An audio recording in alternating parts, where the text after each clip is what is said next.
7th, 2023, and that this regular hybrid meeting is being held via webinar and in person. Both adequate and electronic notice of this meeting were provided according to law by written notice to the Morristown Daily Record, the official newspaper of the town of Morristown, and to the Newark Star Ledger, both more than 48 hours ago. Notice was also posted in Town Hall and on the town website and filed with the office of the town clerk of the town of Morristown. I do further state that I shall enter into the minutes of this meeting a statement that such notice was furnished as particularly described by me in this public announcement. I will take a roll call. Excuse me. Councilman Armington is excused this evening. Councilwoman Cotton. Present. Councilman Foster. Here. Councilman Iannaccone. Here. Councilman Silva. Present. Councilman Umbriac. Here. Council President Mayer. Here. Madam President, you have a quorum. Thank you very much. May we have a moment of silence, please?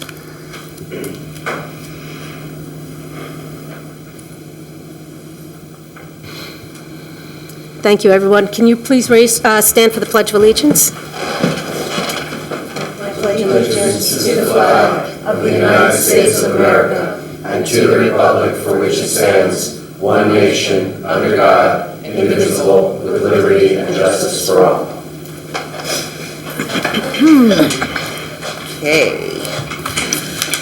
Alrighty, before we get started, please be aware that public comment during the public hearing portions of this meeting will be held both in person and through the Zoom app. At the appropriate time, members of the public wishing to speak should indicate so by raising his or her hand in chambers or in the app. To comment via Zoom, click on the raise your hand icon at the bottom left side of your screen. You may also raise your hand by pressing *9 on your phone. When it is your turn, the moderator will send a signal through the app and ask that you unmute yourself so that you may be heard. To unmute yourself on the phone, press *6. Just a couple of announcements. Other presentations and reports, modification of ABC special conditions for Tajmu Homestead Courtyard is being withdrawn and will be rescheduled at a ABC special meeting at a future date. And new business regarding public art and redevelopment projects has also been tabled to a future meeting. Okay, we have 6 items on the consent agenda. Councilwoman Foster was not present June 27th, so I will pull item number 1 for separate consideration and ask for a motion to adopt same. I will make a motion to adopt consent agenda item number 1. A second. Councilwoman Cotton? Yes. Councilwoman Foster? Abstain. Councilman Iannaccone? Yes. Councilman Silva? Yes. Councilman Umbriac? Yes. Council President Mayer? Yes. Motion carries. I would now ask for a motion to adopt consent agenda items number 2 through 6. I will make a motion to approve consent agenda items 2 through 6. I will second. Councilwoman Cotton? Yes. Councilman Foster? Councilman Iannaccone? Yes. Councilman Silva? Yes. Councilman Umbriac? Yes. Council President Mayer? Yes. Motion carries. Okay. At this time, I will open the floor for a public hearing on any matter. For remote members of the public, please raise your hand in the Zoom app to indicate that you would like to speak. If you've joined the meeting via telephone, press *9. Kindly state your name and address, limit your comments to 5 minutes or less, and be advised that any derogatory comments targeting members of council and administration may be ruled out of order. No comments were received via email. Is there anybody in chambers? Gentleman in front, here.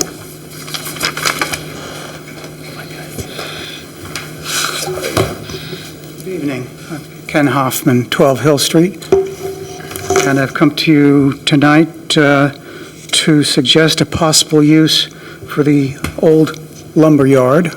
I guess we don't have a new lumber yard, but we do have what remains the original lumber yard in town, which is behind my house and at the foot of Elm. My suggestion is that we develop a passive park for the First Ward in this area, a patch of green where people can walk and relax in an open space close to their homes and apartments in this, the most densely populated ward in Morristown.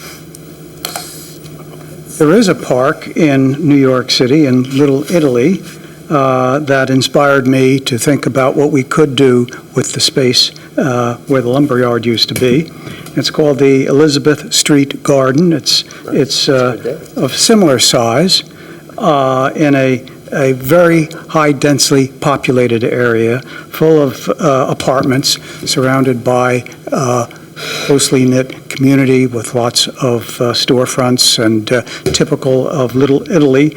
And it does provide space for community events, poetry readings, live music, meditation, and of course, just a place to sit and relax in that most densely populated community.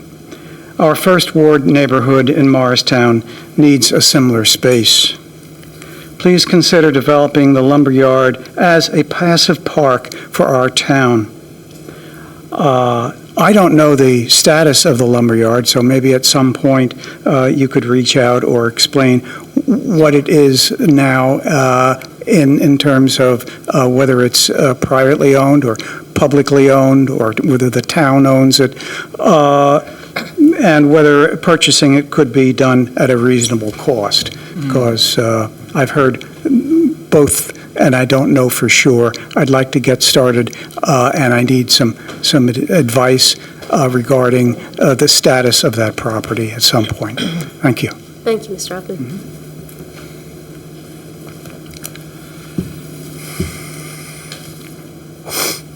Come on up, Billy.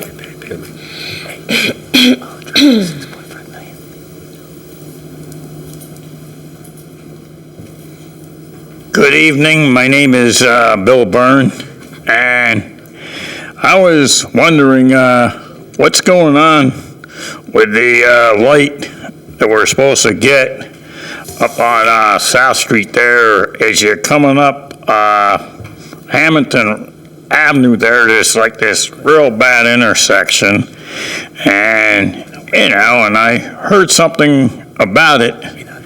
But it feels like nothing's being done because, as you're going down Mars Street, they have like a blinking light, and we can't really forget the First Ward here. I mean, it's nice that it's being in other places of the different wards, but we also got to get something in the First Ward here. And so I just wonder what's going on with that. Somebody can give me some clearance on that. Thank you. Thanks, Billy.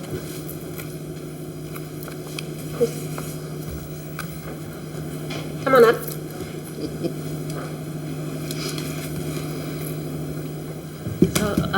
Ann Schulman, I live in this neighborhood also, and I just want to also speak in I'm sorry, support. Mrs. Schulman, your address, please? 13 Franklin Place. Thank you. And I just want to also speak in support of a park where the lumberyard is. I think it would be a great addition to the neighborhood. And it's such a blight right now. It would be great to make it a beautiful place. So, Thank thanks. you. Come on up.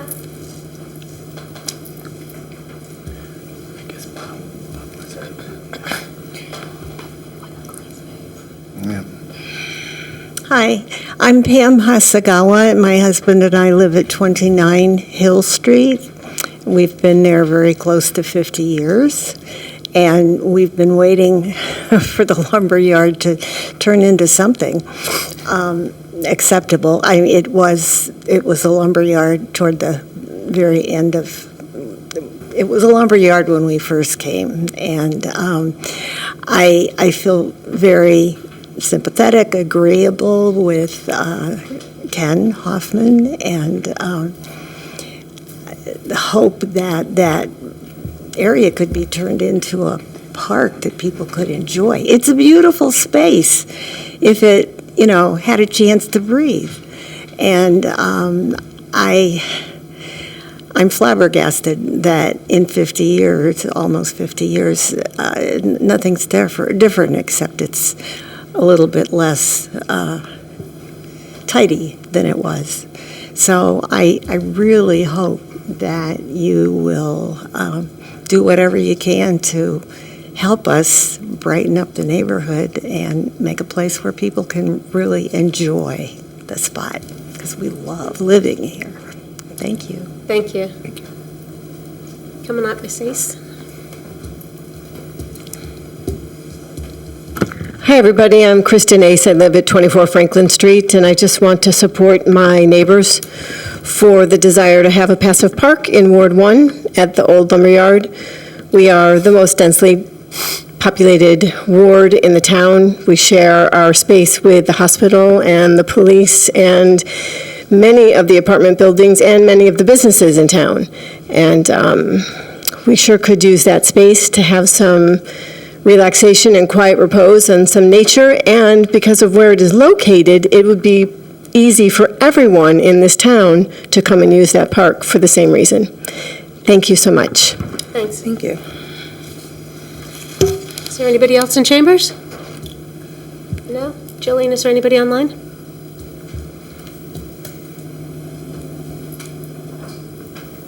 No. Thank you. Thank you. I will close public hearing right now and move into council responses to public comments. Billy, just so you know, the light will address that. The administration can probably give a better update, but we know that it was planned, and if you can expound on the light on South and Hamilton, it's still in the works. When the council's done with their comments, we'll make our comments. Okay. And the lumberyard, I Go can ahead. address that. We actually been following that property very, very carefully. At one point, the council actually took some action to try to use some legal ways of obtaining the property. It hasn't really worked out the way we thought it might work out. We do follow the property. We follow the tax status of the property. We follow the financial status of the owner of the property to see what's happening with that property. But I think, it's a very tight location, doesn't lend itself for a lot of uses, maybe even with the changes that are planned for the intersection of Elm and Morris. That all being said, I think, we've heard from various people in our ward that area of town with the level of development going on in that town could use some green space. And I think, thank you for coming out. And I think it's a topic that I think we can bring to our top of the agenda now again.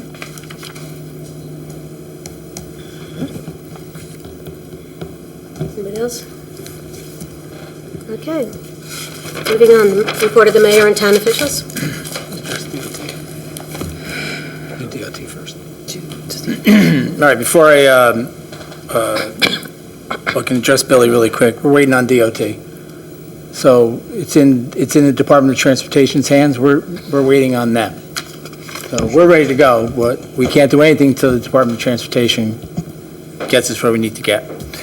As far as the lumberyard, it's been vacant before I moved here. You can buy that, and we can make it a park for about $6.5 million, which we do not have.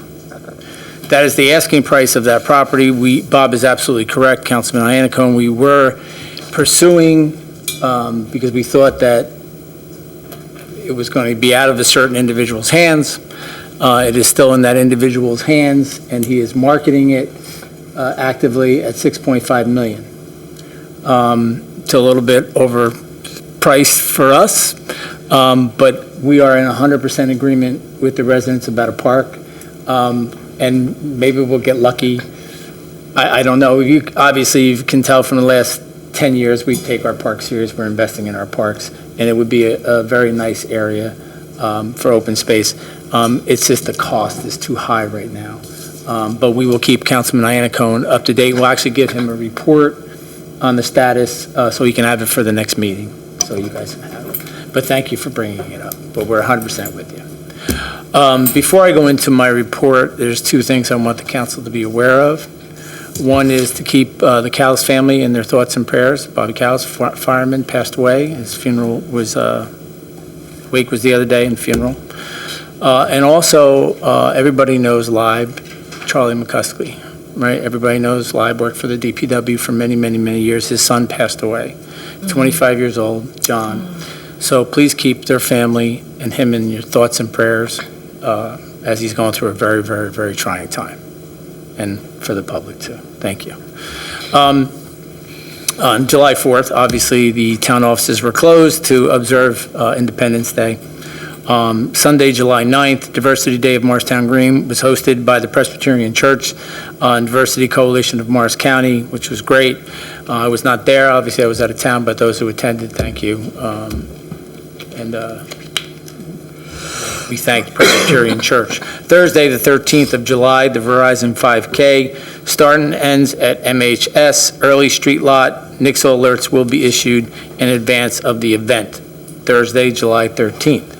That's this Thursday, July 13th, and that's a big event in Morristown. Thursday, July 20th, 5 p.m. to 9 p.m., Morristown Partnership Meet Me in Morristown is scheduled. I'm sure the liaison was going to talk about it.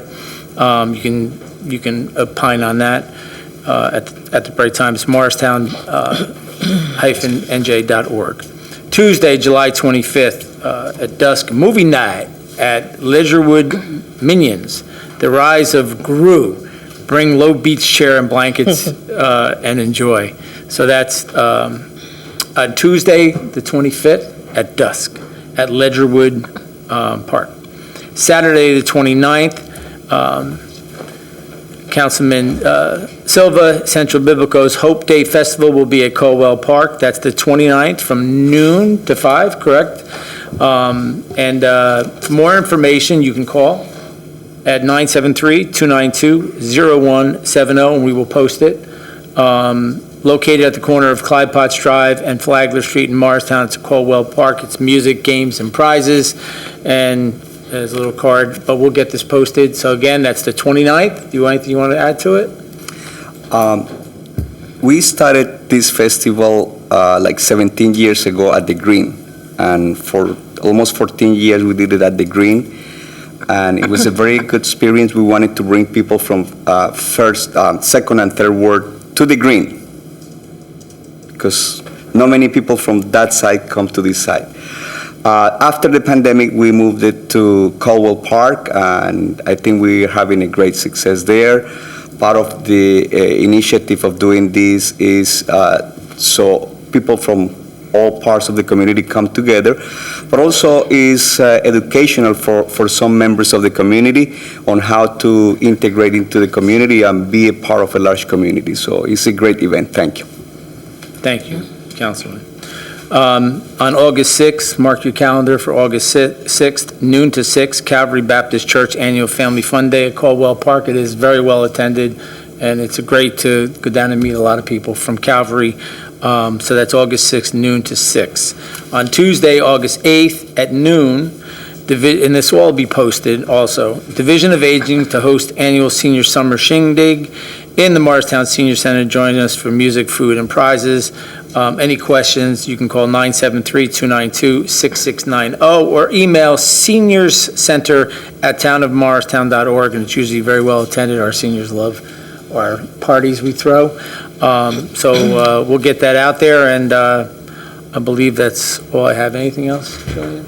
That's all I have. Thank you, Mayor, Councilman. can I, one follow-up question? Yeah, sure. One of the things we, actually, I think the planning board did when they did the M Station, pending the development of the second building, which we're fortunate the second building is going to be built now. But pending, the planning board actually required that the property be maintained in a certain condition. Yeah. That actually it be seeded. Yeah. And it be made to look presentable. I think we looked at some legislation a while ago, and I don't know what happened to it, but it was the concept of when you do have lots like the lumberyard, we have a couple of the other ones in town that are vacant, not being maintained. Can we do something similar to what the planning board did with M Station, kind of require that the property be seeded? And actually, I think and again, we're fortunate that M Station actually got the second tenant as quickly as they did. But the idea there was that was going to become kind of like an open space seated. Because the lumberyard, again, and I don't know, there's probably a couple of lots somewhere around town like that. I can't recall. You shake, go ahead, David. Well, no, so we'll have the lawyer look into the legalities of it. I'll take a look at it. I know where you're going with it. Yeah, just to kind of get the fence down, get it seated, make it look presentable, and then, it kind of becomes a quasi-park even sometimes. Now you got some liability issues, but just actually the view of it, that would make a big, big improvement right there on that intersection. certainly. I mean, there's no way that we could make it into a public park, based on, it would still have to be fenced, but as Right. far as some requirements as to how the property is maintained, we can certainly look at that and see what's legal. You know, and one of the other things that I know the partnership was looking at a while ago was actually sometimes with these placards or with these fences, what can you do to make the fences more decorative? Like, I know they're looking at putting art on windows. Remember, we did a resolution there, and they put the art on the windows on the property on the west side of the green, which kind of improved it, you know, having the artwork on the windows, maybe even requiring or encouraging some other visual benefits to kind of some of these empty properties. Because right across, as you know, you've got the old Dell's property that's been sitting there. And the old you know, candy store. And it's just looks horrible. Are you better off putting placards up with some murals or art on it, whatever, even posters? You know, it would actually help a lot, maybe. We'll take a look at it. There is vacant property legislation we already have. You just have to read it. I read it a few weeks ago. Let's take a look at it. That'd Okay. be helpful. Yeah, I'll review it again. Thank you. Okay, thank you. Sure. Okay, we're moving on to council liaison reports. They make this meeting at this time, at this hour, on the second floor. I apologize, I have the wrong agenda in front of me. I'm sorry, Topology is going to do a presentation. I apologize. Bill's like, okay, I'm out tonight. Sorry, It's Phil. July, I have summer brain. I apologize, Phil. with the flow anyway. Like, wait, what about me? What about me? And it's in red, it says add-on. Of course it was underneath. Because I used to take notes, and I use the one I take notes on. So.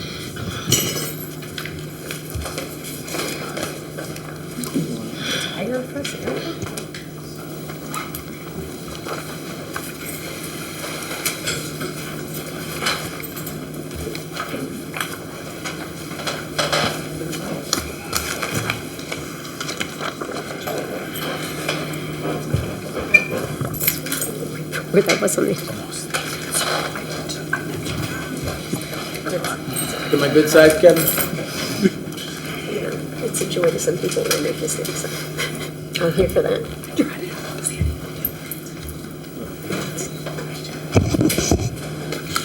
I guess I'll move mine big. All right, while we're waiting for this to warm up, I just want to thank everybody for having us tonight, for your time.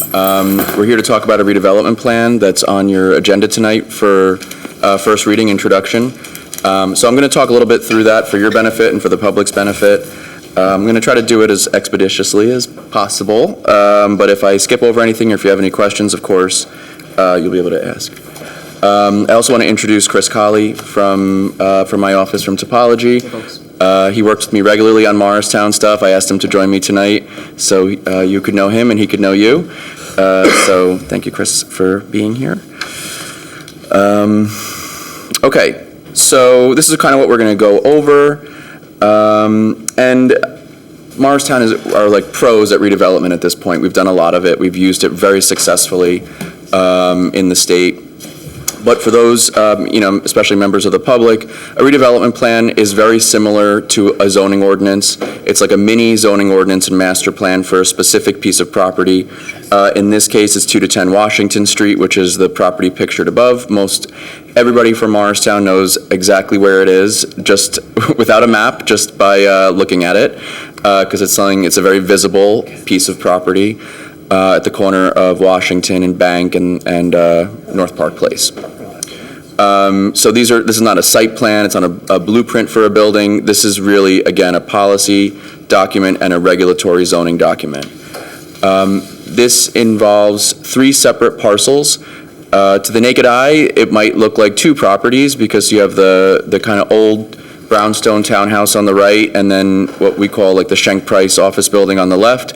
Those are actually 2 separate buildings that were, I guess, joined or built on the same properties. And it's block 5906, lots 6, 7, and 8. It sits in the Morristown Green overlay of the town center zoning district. And, this redevelopment plan is going to really be like a modification of the existing zoning as opposed to a wholesale rezoning, if you will, which I'll talk a little bit about that. So how did we get here? February 2020, you, the council, authorized a preliminary investigation, which is the first step of a redevelopment process. It requires the planning board and we as their planner to look at the property and decide whether it meets a certain set of legal criteria to be a redevelopment area. We had 3 or 4, sometimes very spirited hearings on this matter between September and February 2021. And they ultimately decided, the planning board voted that it was an area in need of redevelopment for a number of reasons. They sent a report back to you, March 2021. You declared the area on their recommendation. And then it went quiet for a little while. Last month, we were here with the architect and the redeveloper to present a concept. You were supportive of that concept, and we've now brought forward the ordinance to effectuate that and implement that. So what are some of the things that we care about? What do we hope that this plan will accomplish? Obviously, these are vacant properties in the heart of your downtown, vacant properties that people look at every day. Morristown is thriving and successful almost despite the fact that it has these vacant properties in it. So having reinvestment on this corner will only, add fuel to our already thriving community by bringing more population into the downtown and creating more housing options. This plan does require preservation of half of the facade, which I think is, a real key part of the identity of this block, and I know others in the community do as well. So this will require historic preservation, create great streetscape, economic activity, high-quality architecture. And I'm going to get a picture's worth 1,000 words. I'm going to show you guys a little bit more of the building and members of the public who maybe haven't seen it. So these are the key land use standards. What I mean by that are the zoning standards. What are some things that need to be thought of? Residential is permitted throughout the building, multifamily residential. There has to be 1,000 to 5,000 feet of what we call active use. For the most part, that's usually retail, restaurants, art galleries, things like that are going to be required on the ground floor. Maximum residential units is 54. The FAR, floor area ratio, is 4.5. Maximum building height is 5. And there's a step back at the 5th floor, meaning 4 stories up, and then the 5th one is stepped. Maximum building height is 60 feet as measured from kind of this area you're looking at right now, Washington Street. Lot standards, you could see here, and I guess, one of the key takeaways is this is really the zoning that's there now. The only thing that we've changed is the number of units that you can put into the quote-unquote box, into that building. Say again? FAR. And the FAR. So, go ahead. Quick question? Yeah. Is the ground floor the brick or the actual, is that like a basement? What is this? It's like a garden level, yeah. So what would you consider ground floor in the requirement here? Very good question. The ground floors I would consider, and where I believe the retail will be, is on the corner. On the corner, which is ground level? That's, yes, Okay. like ADA accessible ground level. They've had to work some architecture like magic and to make this work, because this was built in an era before the ADA, before we cared about things like that. So to make this is really going to become like an egress door and the lobby in the area above. So it's just a creative use of an existing asset that is, a little bit of a different time. So this, as kind of I've alluded to, this part of the building, the right-hand side part of the building, is required to be preserved as a facade, and then there'll be a building kind of constructed behind that. This is a conceptual rendering showing, what that new building could look like. We're still working with the HPC, members of the HPC to kind of refine this architecture. But this is what could be built under the redevelopment plan. And I don't know if, Chris, if there's anything to note here in particular. Just let the plan speak for itself. Okay. And then, so some other plan requirements, as in conversations with one of your colleagues who's not here tonight, made sure that the affordable housing language was amended. That's why there was two different versions sent to you, I think, that the affordable units have to be on site. All 8 affordable units, that's 15% of the total number of units. We have LEED Silver or equivalent, green roof, traffic study to examine numerous intersections that the redeveloper is required to pay for, and compliance with other standards. So there's other things that I haven't mentioned here, but and that are in all the other redevelopment plans. Go ahead, Sandy. Is what happens with this gray building's windows? Is the building going up to the property line that you're building? No, I believe so in the plan, the conceptual plan, it's about 10 feet off. I don't know what the regulation is. Is 10 feet from there? We can check it, but the conceptual plan, yeah, there will need to be sufficient light and air between that. Use the mic so Oh. you can hear it in the recording. There you go. There's going to need to be sufficient light and air between the proposed new building and the adjacent property. Okay, thank you. Yeah. If I'll just go back to that, one thing worth pointing out here on the affordability, the way the plan's written, it is minimum of 15% affordable, but even if the unit count goes down slightly, the plan requires that the 8 affordable units are still provided. So that's the absolute floor, even if the unit count for whatever reason were to go Okay, down. and the building's probably going to go back farther than the existing building? Okay. Yeah, it'll basically go back to the alleyway. Oh, okay. That's there. Okay, so potential process, if you decide, we always put TBD because we never want to be presumptuous. Hey, Phil, before Yeah, you go ahead. go there, just 2 questions. Then, the only difference between the underlying zoning is the floor area ratio and the number of units. Correct. Explain floor area ratio. So for us. floor area ratio is a It's formula. 4.5. Say again? Go ahead. It says 4.5, Yes. but explain. Yeah, so it's a formula that we use to kind of quantify the intensity of development. So it's really the gross floor area, meaning like the square feet, divided by the square feet of the lot. So there's 4.5 amount times in floors as there is of land. So it's basically a 5-story building, and that's how you get to 4.5. Gotcha. And how many units is being proposed? 54. 54. And how many would have been permitted? Less. 19. 19, okay. So our zoning ordinance kind of constrains more than the other parts of, so if it was office, it could be a little bit, maybe more if there was other uses there, but that's. And then the distribution of low and moderate income units in the building, what we generally do is you usually insist on a certain number of bedrooms per unit.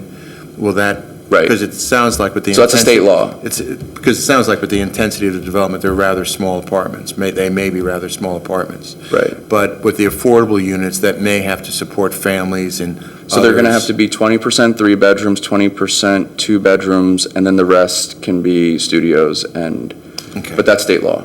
Gotcha. The other question I have is with reference to the traffic study, they're paying for the traffic study. Yes. However, are they doing it in the context of the various studies that the town has done? Because we've done a lot of work, as you know. Yeah. We've done a lot of work on traffic analysis of that whole area, synchronizing the lights, and a lot of that was done at the town's expense. Yes. Do they use our designated consultant? Do they come in with a new consultant? How do we assure that what they're doing is consistent with what we have done and what we, Yes. how we see the traffic flow So a few things. based on our experts? Number one, we will provide them the data. They're going to need to do counts because these were done some time ago now. And they can, correct and rectify that. I always ask for the data, then they're modeling back. So then we can use that and kind of have like a virtual model of the town as it evolves. And then we will have our traffic engineer, the same traffic engineer that supports the planning board on a regular basis. His name's Brian Proska. He's very good.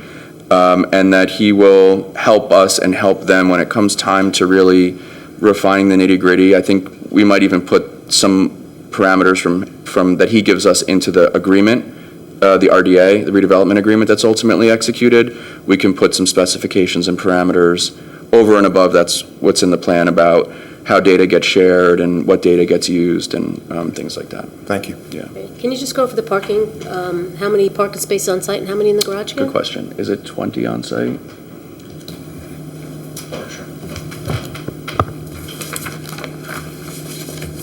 So the parking in the redevelopment plan is strictly the same as the parking that's in the zoning. So what that means practically is that they're required to have 1.5 spaces per unit for the residential units.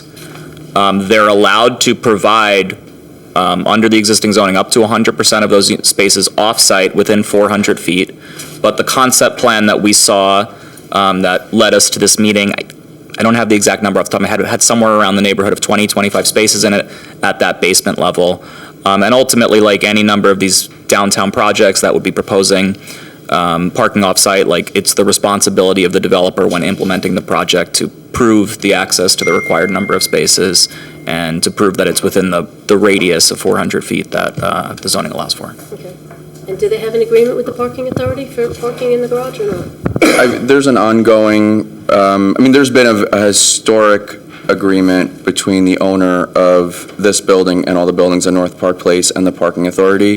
That agreement kind of led to the construction of the Dalton garage originally. That agreement's getting kind of modified to suit current purposes and current vision. The parking authority as professionals, and they are working through that.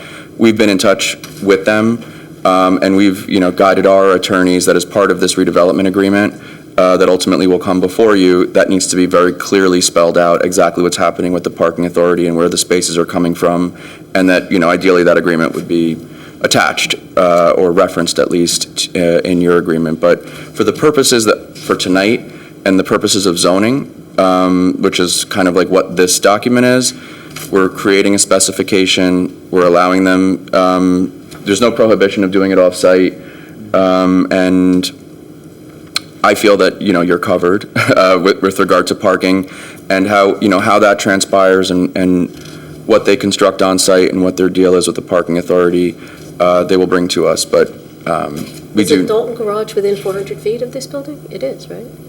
It is, and it's not and I'm not necessarily suggesting that Dalton's where it will be parked. It may be parked elsewhere in the system. They don't they own parking spaces already, or they have an agreement for parking in Dalton also? It's a complicated arrangement they have with the parking authority. Yeah. All right. Phil, one other question. In instances like this where we are basically permitting additional density, an additional number of units, is there in planning, and this is a general question, not something that's specific to this application, is it possible to actually make provisions that they make provisions either on-site or off-site for open space or park space? Because here you have somebody who's going from 19 units to 55 units, clearly a very big revenue boost for them. Right. And I don't know, and it's maybe a matter of law, you don't have to answer the question tonight, but is the concept of actually contributions towards open space to basically compensate for the additional density? Yeah. You don't have to answer tonight, because that's a complicated question, but it just dawned on me based on all the discussions tonight. I can say that our underlying zoning ordinance does require, and this is very important to the zoning board over the years, in multifamily buildings to have a certain minimum amount of open space for the tenants, I forgot what number, 70 square feet per tenant or per unit or something, on site, so that will likely be on the rooftop in this case. But that is something that the code at least get some fresh air for the people that live there. People that live there? Yes. Okay. I understand your point, though. It's different. All right, What's the very plan for different. the rooftop? Is there a possibility that there's open space on the rooftop for residential Our use? ordinance does permit that, yes. Is that part of this plan, or it's not? Yes. Not in We, place? yeah. Okay. Thank you. All right. Make clear the history. Okay. If there's nothing else, I won't take any more of your time. Before we move on, I just wanted to clarify that we were talking about parking and you guys were referencing Dalton. The closest proximity is Ann Bank, which is behind the building. Right, but. Yeah, you were referencing Dalton. I just want to make sure it was clear Oh, yeah, I know. which parking is closest. I thought at the redevelopment meeting, they said that since the owner of the building currently has parking spaces in both, that it was an option. I wasn't sure if it was within 400 feet or not. Yeah. That since they own parking spaces in Dalton, not own, but, have an agreement in Dalton and in Bank, I wasn't sure if it was within 400 feet, if that was an option or not an option, or they'd all be in Ann Bank. Understood. I think that will be worked out as part of the evolution of the project. Yeah. Great. Phil, also, sorry, but again, when the developer actually came, and the presentation they gave was very, very good, and it was, and I think the entire council is pretty impressed with the texture of the building, the definition of the building, and how it was kind of being broken up. It's not just a big block, but also the materials being used on the building. I noticed that in this illustration, again, it was all brick. Is that something that can be controlled? Because, again, sometimes, to save costs, people like using glass, they like using the metal product sometimes. Again, with the context of the historical nature of the town, and I know, and I've seen the planning board, and I'm proud to say that I've seen the planning board actually advocate for certain materials to be used. Right.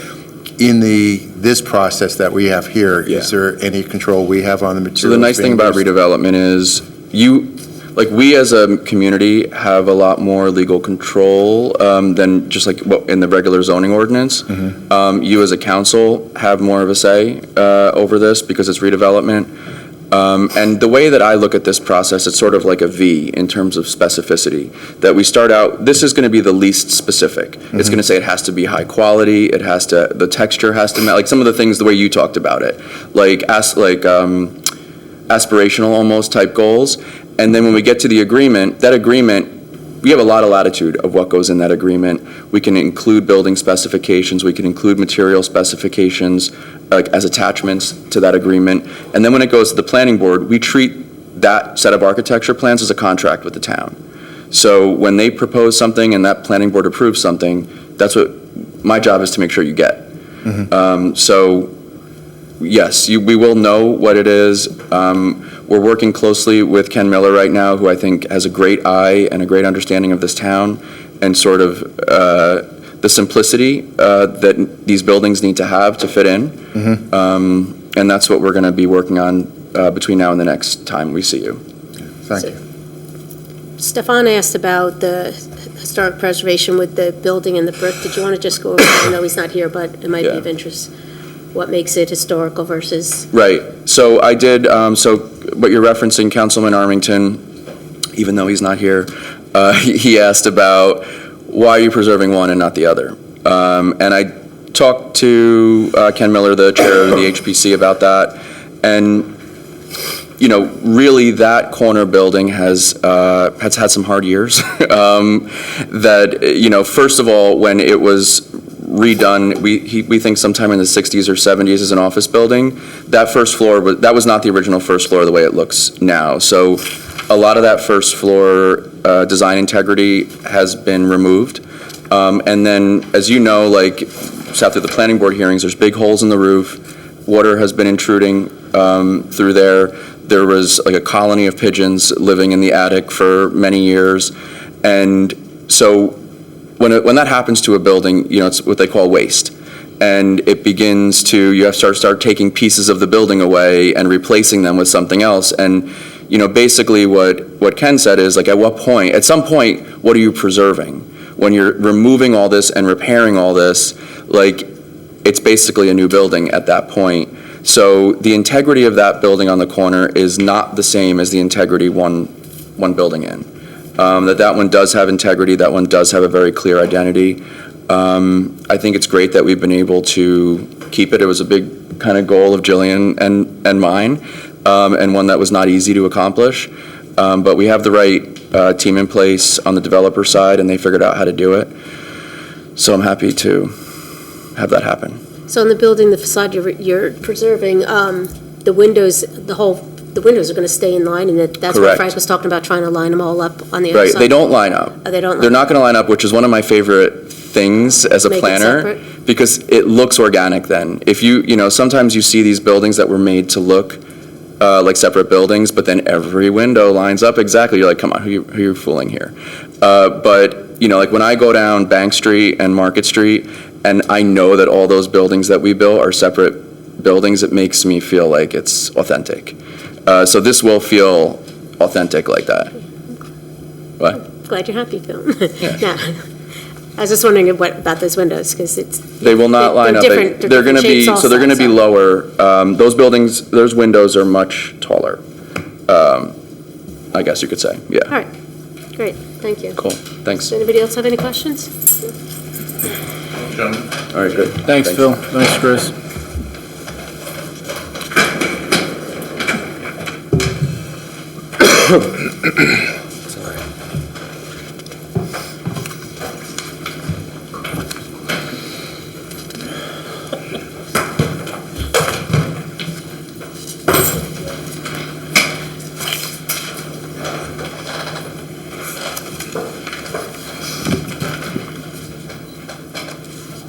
Ready? Okay. Council liaison reports. Mike is meeting at this moment on second floor. Okay. Partnership meets tomorrow, but as the mayor said, meet me in Morristown on Thursday, the 20th of July. Rain date is the 21st, Friday, in the front of Vale Mansion and down South Street. Thank you. Okay, my turn. The Shade Tree Commission has mulched all the trees in Ledgerwood Park, Jacob Ford Park, 50 trees in all.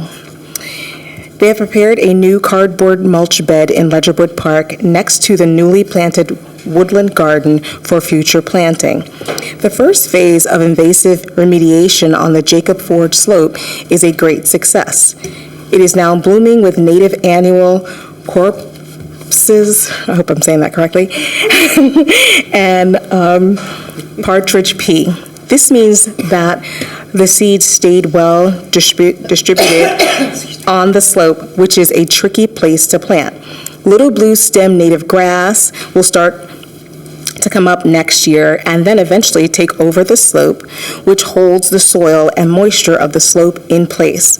The Jacob Ford Slope Forest remediation is a several-year project with many steps to ensure it's successful. This was step one.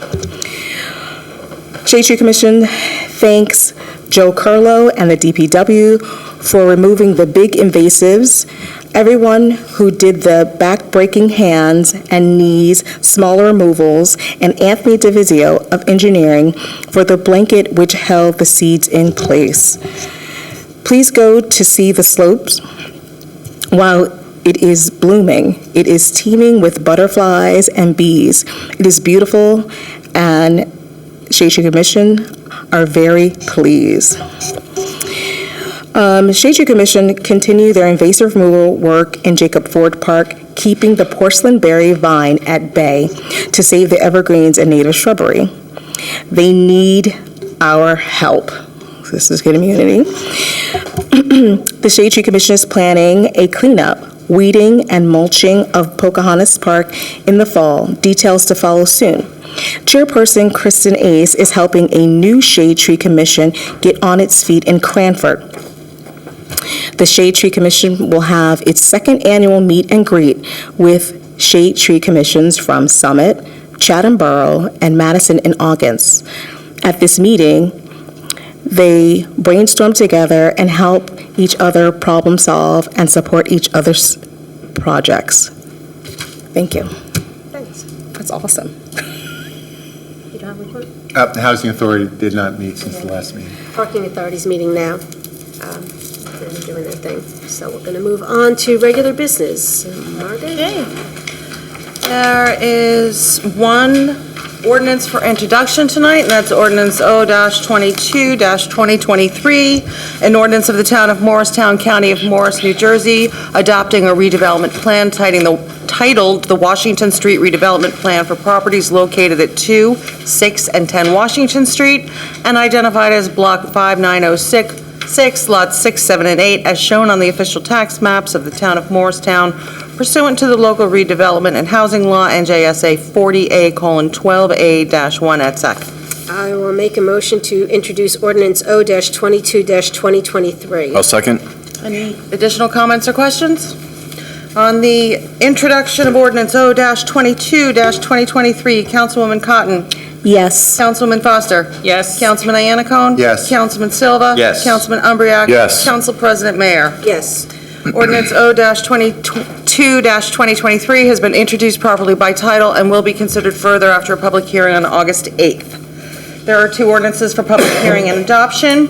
Ordinance O-20-2023, an ordinance of the Town of Morristown and the County of Morris, State of New Jersey, for compensation for management/non-union positions in the Town of Morristown, New Jersey, and amending all ordinances concerning such compensation heretofore adopted.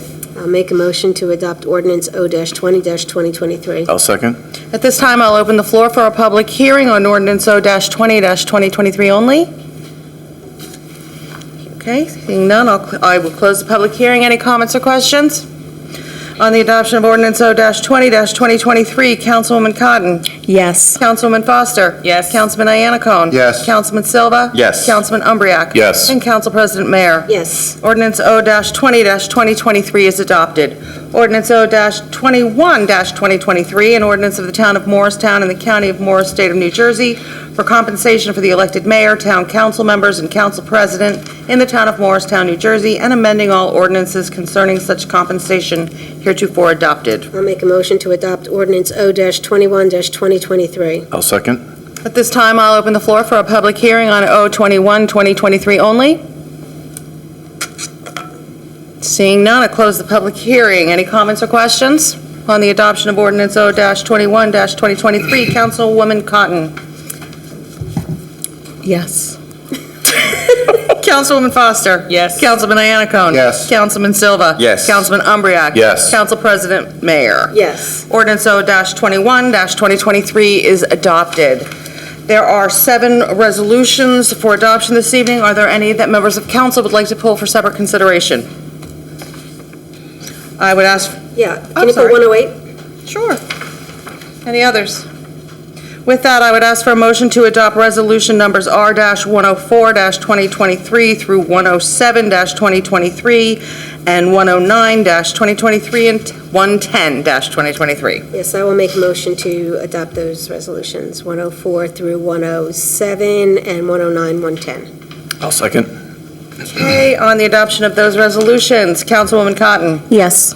Councilwoman Foster. Yes. Councilman Iannacone. Yes. Councilman Silva. Yes. Councilman Umbriac. Yes. Council President Mayor. Yes. Motion carries. Resolution number R-108-2023, resolution of support from Morristown Town Council authorizing a 2023 Morris County Trail Construction Grant application. I'll make a motion to adopt. Sorry, R-108, 2023. I'll second. Council President. We were, Councilwoman Cotton and I were out there on Friday afternoon with Shade Tree Chair Kristen Ace, and she was just showing us the plan, and I think everybody's going to be thrilled by it. It's just a beautiful plan, and I think everybody's going to love it. And I just want to say thank you, Kristen, for taking the time to show us the plan and walk us through it. It was really helpful. And that was it. Okay, on the adoption of resolution number R-108-2023, Councilwoman Cotton. Yes. Councilwoman Foster. Yes. Councilman Iannacone. Yes. Councilman Silva. Yes. Councilman Umbriac. Yes. Council President Mayor. Yes. Resolution is adopted. No unfinished old business, new business, and I will make a motion to adjourn the meeting at 8:25. 8:25. Second. All in favor? Aye. Opposed? Good night, everybody. Have a nice, Meeting adjourned. meeting adjourned.